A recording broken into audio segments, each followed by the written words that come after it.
And joining me is Labour MP Tracey McLellan and Ilam MP Hamish Campbell. Thank you for your time. Thank you for having us, Chris.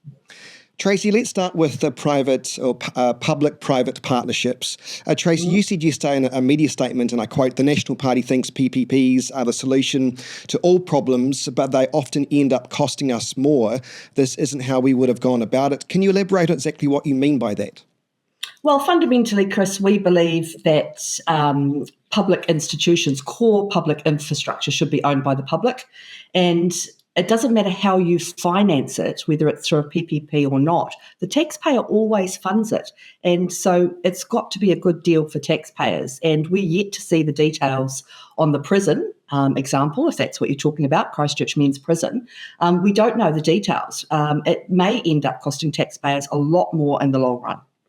Hamish, critics say what we saw yesterday was essentially a privatisation expo, something that wouldn't benefit New Zealanders. What do you say?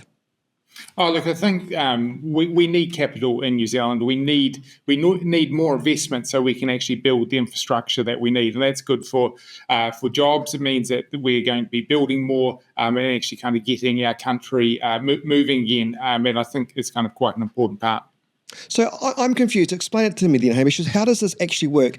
So if this Italian company, for argument's sake, comes in and wants to help build part of the roads in the North Island, so who pays them? The government? So there's multiple ways in which that can be done, and I think we need to look at a whole range of funding options. But they come in and provide the capital, and we can get the work started. So we have and roads is a perfect example. We need to improve our infrastructure here in New Zealand. I think the infrastructure commission earlier, last year, put our deficit of infrastructure in the billions and billions of dollars. So we really need to start building here in New Zealand. And that means for everyday New Zealanders, actually better roads, better infrastructure, more jobs, and actually a better, higher quality standard of living. Tracey, that sounds all good to me. Yeah, look, no one's denying that Christchurch Men's Prison needs redevelopment. It's about who does it. And it's a 25-year deal that could see the taxpayer paying an awful lot more for it than if the government just got on and did it itself. When we talk about privatisation, I mean, this is clearly the political distinction, isn't it, between National and Labour. National's always enjoyed the idea of privatisation, but Labour would say never. For any of these massive public projects, not just hospitals or prisons, but roads? What do you say? No, we're not saying never at all. There are going to be instances where the deal stacks up. And, of course, you have to take that on a case-by-case. But for core infrastructure, hospitals, schools, prisons, we believe that the public should own it. Hamish, for your comment? Look, I think kind of there's no matter what way we go forward, of course, the government, it does need capital to build these things. It doesn't necessarily mean that they're not going to own it. So I think there's a lot of scaremongering going around when it comes to private-public partnerships. Let's move on to stuff more local, perhaps. The $400,000 makeover for the Chalice in Christchurch Square. Look, I'm a fan of public art. I want to say that right now. But I've got to admit, Tracey, I'm struggling to get excited about the price tag. What do you say? Yeah, it does seem like a big price tag. But my understanding is we either fix it up and it lasts for another 25 years, which is if you take that cost over that period of time, or we take it down. And that's kind of the choice before us, I suppose. Hamish, it seems a shame if we had to take it down. I mean, I remember all the controversy when the thing was first erected because everyone thought it looked ugly. But, I kind of think it is a bit of an icon of Christchurch now. But once again, $400,000. And look, I think kind of very interesting you say when it went up that it looked ugly and it's now iconic. I think the Eiffel Tower, when that went up, the people of Paris absolutely detested it. And now, of course, it is quite very iconic around the world. Look, $400,000 seems an awful amount of money, an awful lot amount of money. Of course, this is a council decision, so I will just point that out there. And I think a lot of the councillors are kind of scratching their head at why it is so expensive. We haven't seen a breakdown of the cost. I would actually say a lot of getting things done in New Zealand has been very expensive, and that's why we want to cut red tape, because there's probably a lot of regulations in there that they have to deal with to actually allow the restoration to go ahead. So it'd be very interesting to see that breakdown. Tracey, we're not allowed to see the breakdown until after the thing's been completed. Does it seem like it's around the wrong way if it's public money? Yeah, I hadn't heard that. That's interesting. And it is important that ratepayers as well as taxpayers are getting value for money. So, yes, maybe we have to ask a few questions about that, Chris. I think we should. Well, I have, but they're not being too forthcoming. Winston Peters, let's move on to him. He's made it clear he doesn't support diversity, equity and inclusion, DEI, initiatives, calling them divisive and unnecessary. Hamish, what do you say? Does the National Party believe DEI policies are essential for New Zealand? Oh, look, I think let's be really clear. This is being put into the Members' Bill ballot. So this is where each Member of Parliament can put in a bill which they think is important. New Zealand First, one of their members, have put this in.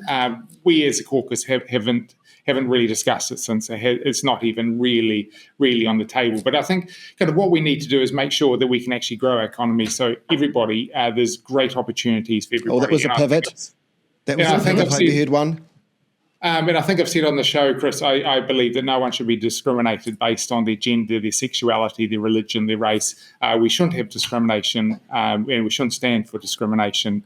But we need to make sure we can promote, get the economy going so everybody can have the options that they actually want and reach their true potential. Okay, Tracey, Peters argues that DEI policies, identity politics rather, prioritises identity politics over merit-based systems.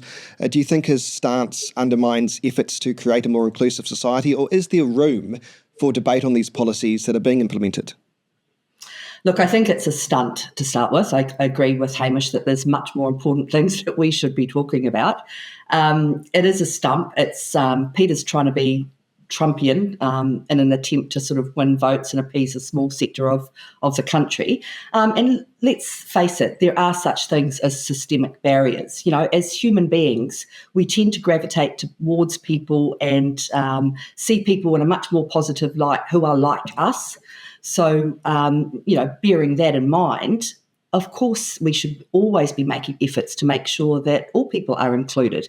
It doesn't mean that that's not a merit-based system. Of course, people are hired or given opportunities based on merit. It just means that we may have to have a second thought about confronting our own biases as we do that. But I agree with Hamish. Let's move on and talk about, things that actually matter to New Zealanders and not Winston Peters' latest vote grab. Well, let's talk about the most important issue, I suppose, that's been dominating the news headlines. And I continue to get so many messages in my inbox and photos of school lunches. It seems to be going from bad to worse. I was going to give, David Seymour and his lunch things just a little bit of breathing space. But every day, Hamish, I get photos of the food from Christchurch and it looks disgusting. It looks, I wouldn't want to eat it. And I usually eat anything. So, how can these companies that are being employed by the government get it so wrong that it looks like shit? Excuse my language. Look, I think we also need to take into consideration actually the scale of what this is. I think there's about 400,000 lunches prepared around the country every day, and 99.96%, I think it is, are arriving on time and things like that. There is teething problems, and of course there has been some horrific stories, but once again, I think it is a massive logistical issue that we're dealing with, and I think that these are going to be teething issues for the system, and I think we need to also take a step back as a country and actually look about why we actually need this, and I think really we need to make sure that we're actually getting on top of the cost of living, so actually that parents can actually provide lunches for children. So I think we can get caught up in the weeds, but we actually need to take a step back and look at this in a more holistic way. But goodness, even probably eating weeds looks more attractive at this stage, Tracey. When I see the photos and I'm seeing them on a daily basis, I don't know what to say. It's just that they don't look. It looks like some of them look like plasticine or something. Yeah, and that's exactly right. And we're seeing the same thing. Hey, look, that's a cop-out. The logistics of this were well understood. The program, it's not like he invented the wheel. This was already a successful program. And as a cost-saving exercise, David Seymour decided to muck around with it, and this is the result. He had plenty of time to understand the logistics and get all of those ducks in a row, and he simply has failed to do so. And actually, Hamish, if we talk about the cost of living, one of the things that National could do is not scrap the living wage for new government contracts, not constantly vote against every increase in minimum wage. If we're talking about actually doing things so that people can afford to provide lunches for their children, the most vulnerable people in our society, get some congruence and actually support the things that do matter. In the meantime, this lunch debacle is unacceptable. We've said that we will reintroduce the program that we started, a successful, locally made program that fed kids nutritious, healthy meals that were made locally, employed people, and were working really well. Chris, can I just respond to that?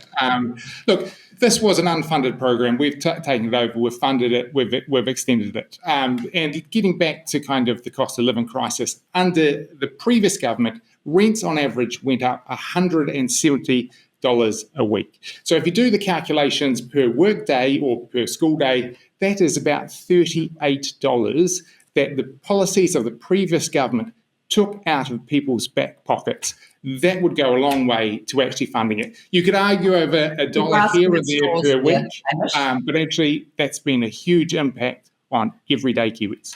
And you're grasping at straws there, Hamish. And also, you can't say it's unfunded. It's not up to previous governments to fund programs in perpetuity. That's up to your government's decision whether they keep things funded. Previous governments don't have a magic wand to make things funded for years and years into someone else's terms. Those are your decisions to make to keep on those programs. On a slightly better note with all this, though, I mean, Hamish, you do make a point, that is the price of, rent has plateaued across New Zealand, according to, I think, statistics from Trade Me, and the cost of trying to buy a blooming home has plateaued, or at least even come down, I think, across New Zealand. Are you going to is National taking credit for that, or is that just because things go in cycles? We have a whole range of measures in place to actually make sure that we have affordable housing. Our biggest cost to people, whether it be their renters or mortgages, is actually the cost of housing. So we want to go for growth. We want to make sure that we're building more places. We want councils to be able to zone more land, to be able to go out in a mixture of going up. We want to make building materials cheaper, so if things have been approved in other overseas jurisdictions of similar nature, that they can be used here in New Zealand. We want to make sure the consenting process is far easier. We've passed the fast track legislation, which is going to actually produce more sections so houses can be built. So yes, we're all going to try and make sure we can make housing affordable in New Zealand. In order to make things more affordable, though, what about the living wage, though? Why would National decide not to encourage that? Look, there's a lot of technicalities around that. There's all sorts of rules and regulations around salaries, and this was just adding complexity to the legislation already there. So it's trying to make sure things are easier to actually employ people, because it's actually better to employ people than actually have them on the benefit.